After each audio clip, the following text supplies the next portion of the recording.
In Sri Lanka's rural northwest, Nishanthi struggled to earn enough to help sustain her family. When I was working for someone else, for one bundle, I was paid just 60 rupee.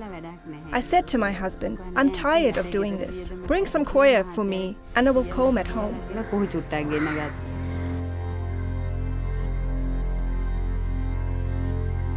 Koya is a processed coconut husk fibre used to make products such as brushes and mats. Realising the business potential, Nishanthi decided to take a risk and buy the combing station she had laboured at for several years. With the assistance of World Vision's microfinance arm, Vision Fund, Nishanthi took out the small loans she needed for continued success.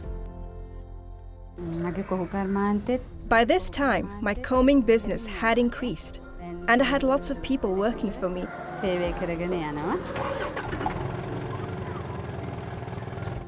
My husband was bedridden for about a year and I went through the worst time of my life. I started losing employees because I couldn't provide them with work. I couldn't run the operation and it started crashing down.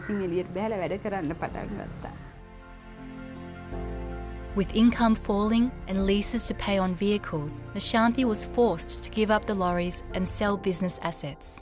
Nishanthi's entrepreneurial spirit could not be held back and she could see how to grow the business again. But the family faced one big problem. Wherever I went to get a loan, they would look at my records, see I had sold the 3 vehicles, and because of my bad financials, they were not able to give me a loan. It was at this time Vision Fund approached Nishanthi and told her about the project, which was helping entrepreneurs who had outgrown microfinance.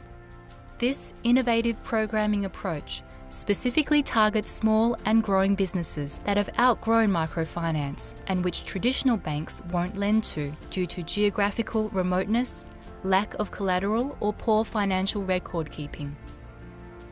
Under the project, Nishanthi was loaned the 600,000 rupees she needed to rebuild her business. Nishanthi also receives monthly one-on-one business coaching to ensure she has the knowledge and understanding to continue her business success. I think it's amazing the fact that along with the loan, they also support training and financial training, business training, and that really strengthens and stabilizes their economy. With seed funding from the Australian government, this project supports the growth of over 170 small and growing businesses and the 1,000 people they employ. It is estimated over 4,000 people have been impacted through the program. And over the next 5 years, the SGB Finance Program will enable 3,500 small and growing businesses across 12 countries. This provision of $20 million of loans will support 21,000 jobs and generate up to $200 million of economic value. You see that other than the business owner, there are so many others who are working who would have been staying at home if they didn't have this work. And at the end of the day, to see the project supporting the well-being of children, I think that's core. Supported by this project, these small and growing businesses are driving employment and inclusive economic development in their communities. Nishanthi's business now processes 2.5 tons of koya per week and exports internationally. I knew I had the skill. I knew how to do this business. What was missing was money.